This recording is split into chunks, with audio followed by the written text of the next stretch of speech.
تحمل شدة البرد في الدعوة إلى الله تعالى.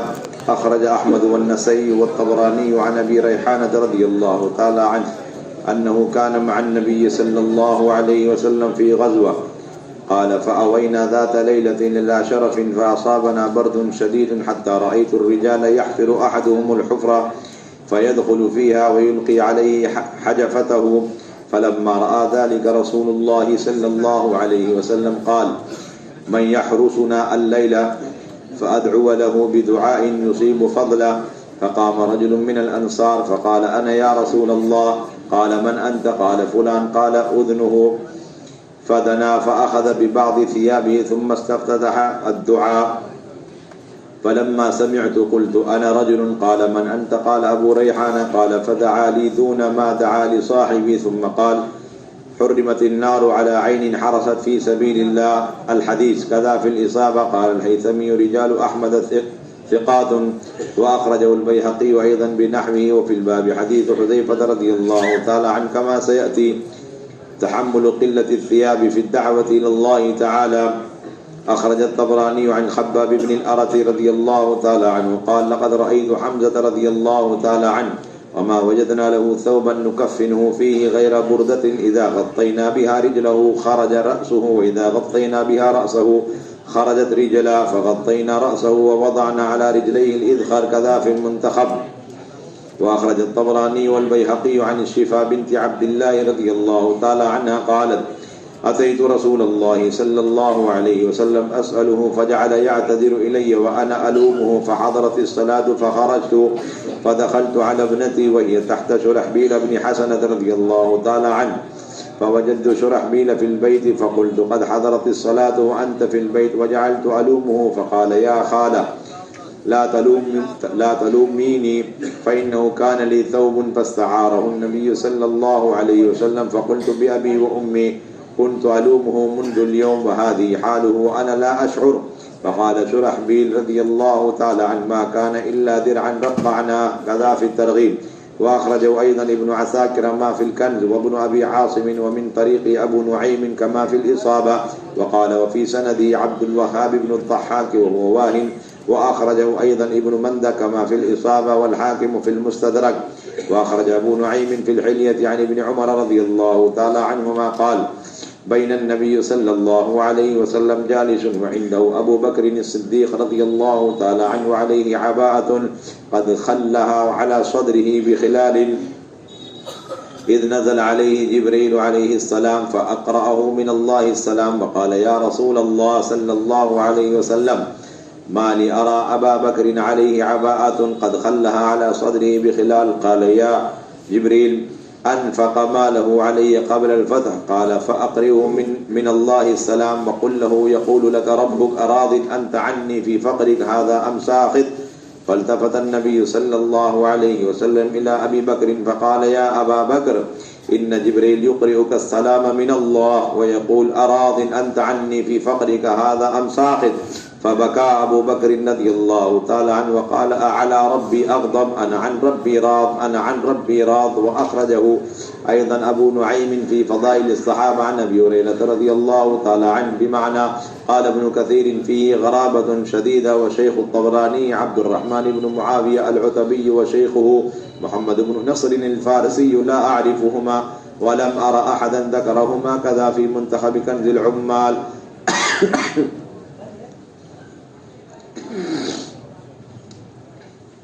میرے محترم دوستوں بزرگوں عزیز ساتھیوں، جتنا آدمی دعوت اور دعوت کے تقاضوں پر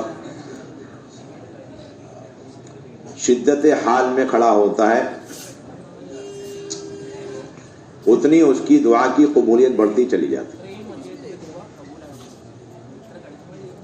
لوگ صرف اس بات کو تو جانتے ہیں کہ دعا کی قبولیت کے لیے حلال مال کا ہونا اور حلال روزی کا، حلال لقمے کا ہونا ضروری ہے، لیکن یہ نہیں جانتے کہ بہت جلد دعا قبول ہوتی ہے اور قبولیت بڑھتی چلی جاتی ہے جتنا آدمی دعوت کے تقاضوں اور خصوصاً سخت حالات میں دعوت کے تقاضوں پر اپنے آپ کو کھڑا کرتا ہے۔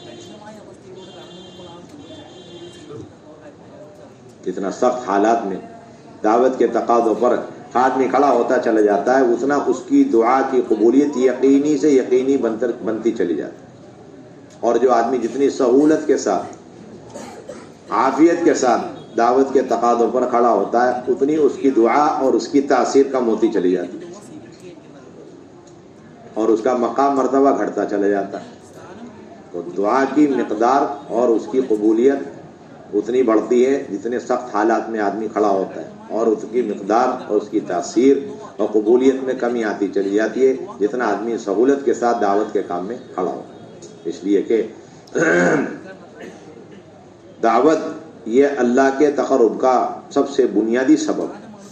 اس لیے انبیاء علیہم الصلوات و تسلیمات کا جو مقام مرتبہ اور جو اللہ سے ان کو قرب حاصل ہے وہ ان کی صرف اور صرف عبادت کی وجہ سے نہیں بلکہ ان کے اللہ کے بندوں اور اپنی قوموں پر دعوت کی وجہ سے اور اس راستے میں آنے والی تکالیف کی وجہ سے ان کا قرب بڑھتا چلا جاتا ہے اور ان کی دعا اتنی مؤثر ہوتی چلی جاتی ہے۔ اور پھر یہ حالات اور مجاہدے جو دعوت کی نسبت پر ہیں یہ کبھی عارضی ہوتے ہیں اور کبھی موت تک ہوتے ہیں۔ تو اعلیٰ درجے کا حال یہ ہے کہ اللہ رب العزت اپنے بعض بندوں کو دین کے کام کے لیے اس طرح قبول کرتے ہیں کہ ان کے اوپر حالات اور مجاہدے موت تک رہتے ہیں، فقر و فاقے تنگیاں موت تک رہتی ہے۔ اس لیے آدمی یہ نہ سوال کیا کرے کہ یہ حالات کب تک رہیں گے، کب تک ہم جھیلتے رہیں گے۔ یہ سوال ہی محمل ہے، لغو ہے، باطل ہے کہ حالات کیوں ہیں، یہ پریشانیاں کیوں ہیں، کہ نہیں حال اتنا آئے گا اور اتنا سخت آئے گا، ہو سکتا ہے مرنے کے بعد آپ کو کفن بھی نصیب نہ ہو۔ اگر اللہ کو یہی حال آپ کا پسند ہے کہ اللہ تعالیٰ کا کام اور اللہ تعالیٰ کو اپنا جو دین کا کام لینا ہے وہ سہولت عافیت کے راستے سے نہیں لینا، وہ مجاہدوں کے راستے سے لینا اللہ کو محبوب ہے۔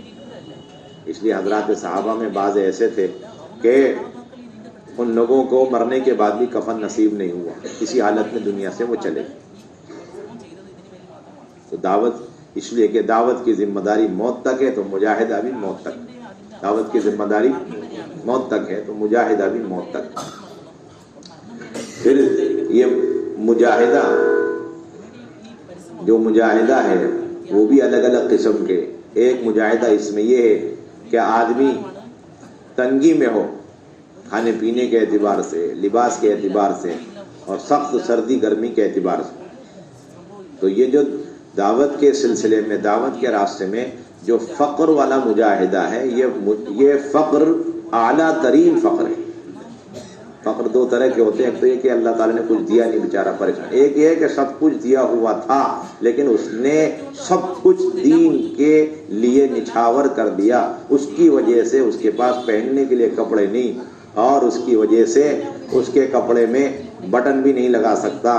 تو یہ فقر اتنا اعلیٰ درجے کا ہے اور یہ مجاہدہ اتنا اعلیٰ درجے کا ہے کہ دعوت کے سارے مجاہدے اس کے سامنے پھیکے پڑ جائیں، عبادت کے سارے مجاہدے اس کے سامنے پھیکے پڑ جائیں۔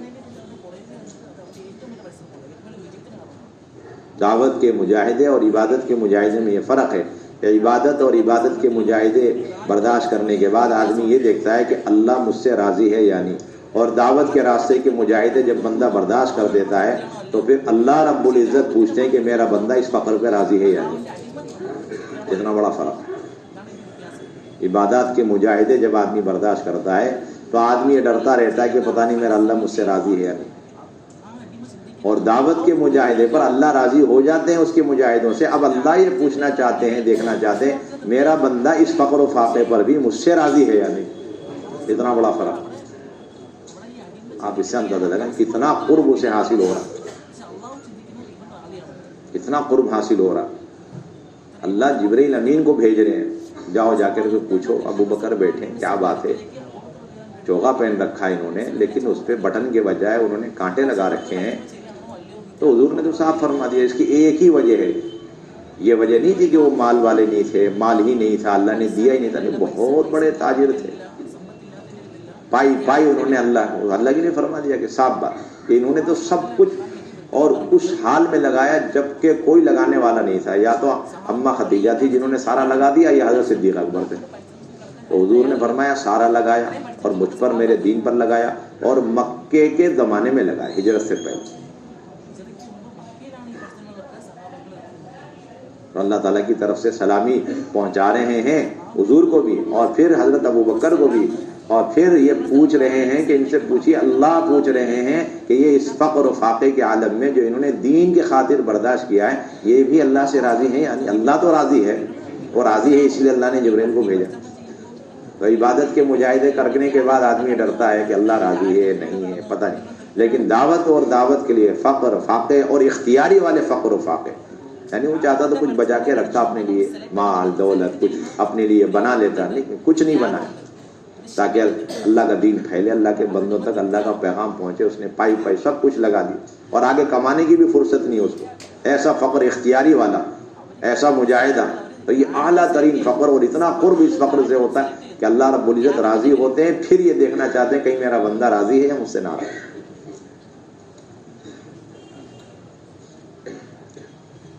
حضرت ابو ریحانہ رضی اللہ تعالیٰ عنہ فرماتے ہیں کہ وہ حضور صلی اللہ علیہ وسلم کے ساتھ ایک غزوے میں تھے، کہتے ہیں کہ ہم لوگوں نے ایک اونچی جگہ پر رات گزاری اور وہاں بہت سخت سردی ہمیں لگی، سخت جاڑا لگا۔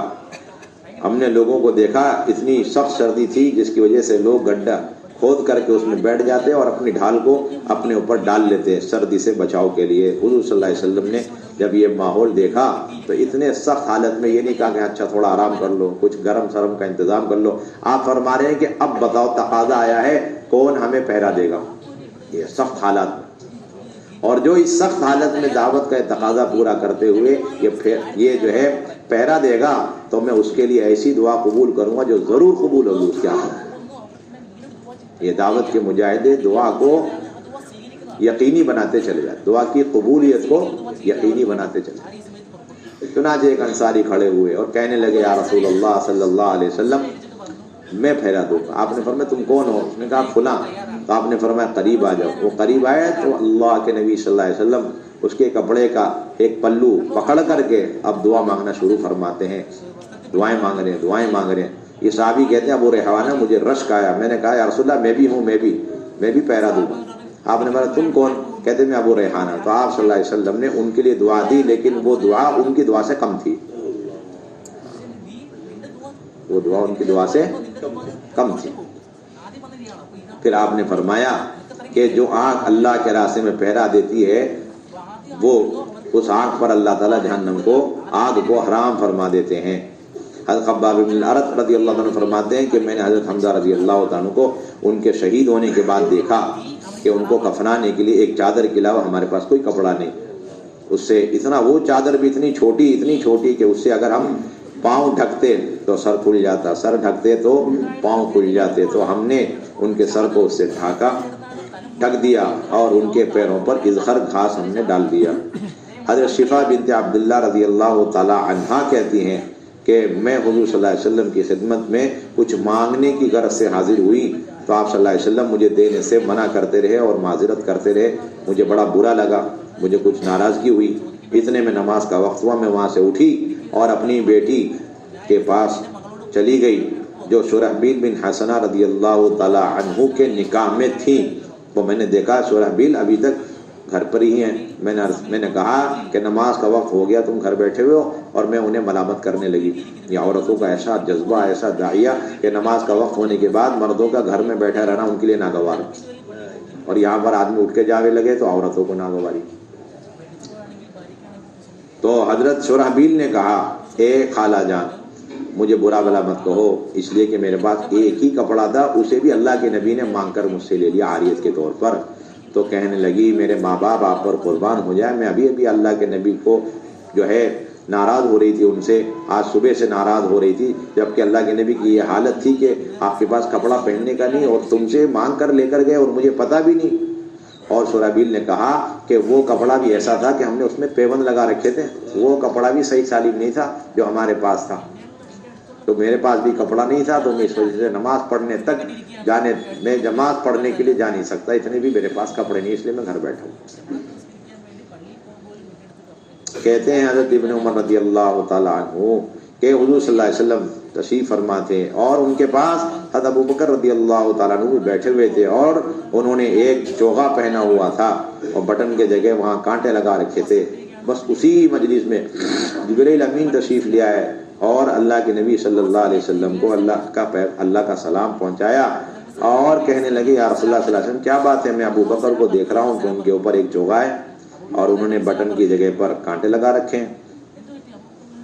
تو حضور نے فوراً جواب دیا ہے جبرائیل، ابو بکر نے سارا مال مجھ پر میرے دین پر فتح مکہ سے پہلے خرچ کر دیا۔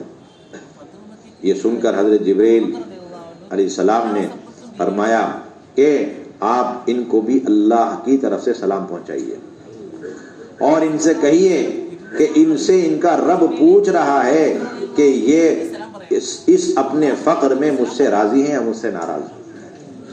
تو حضور صلی اللہ علیہ وسلم فوراً حضرت ابو بکر کی طرف متوجہ ہوئے اور کہنے لگے ابو بکر یہ دیکھو جبرائیل امین تمہارے سامنے اللہ کی طرف سے سلامی پیش کر رہے ہیں اور یہ کہہ رہے ہیں کہ اللہ پوچھ رہے ہیں کہ کیا تم اپنے اس فقر میں مجھ سے راضی ہو یا ناراض ہو۔ یہ سنتے ہی حضرت ابو بکر رو پڑے اور کہنے لگے کیا میں اپنے رب سے ناراض ہوں؟ نہیں، میں اپنے رب سے اس حال میں راضی، اپنے رب سے اس حال میں راضی۔ اللهم صل على سيدنا ومولانا محمد وعلى آل سيدنا ومولانا محمد كما صليت على إبراهيم وعلى آل إبراهيم إنك حميد مجيد ربنا ظلمنا أنفسنا وإن لم تغفر لنا وترحمنا لنكونن من الخاسرين اللهم إنا نسألك من خير ما سألك منه نبيك سيدنا محمد صلى الله عليه وسلم ونعوذ بك من شر ما استعاذك منه نبيك سيدنا محمد صلى الله عليه وسلم وأنت المستعان وعليك البلاغ ولا حول ولا قوة إلا بالله العلي العظيم سبحان ربك رب العزة عما يصفون وسلام على المرسلين والحمد لله۔ بھئی سبھی حضرات بیٹھ کر ضروری بات سمجھ بھئی بیٹھ جائیں۔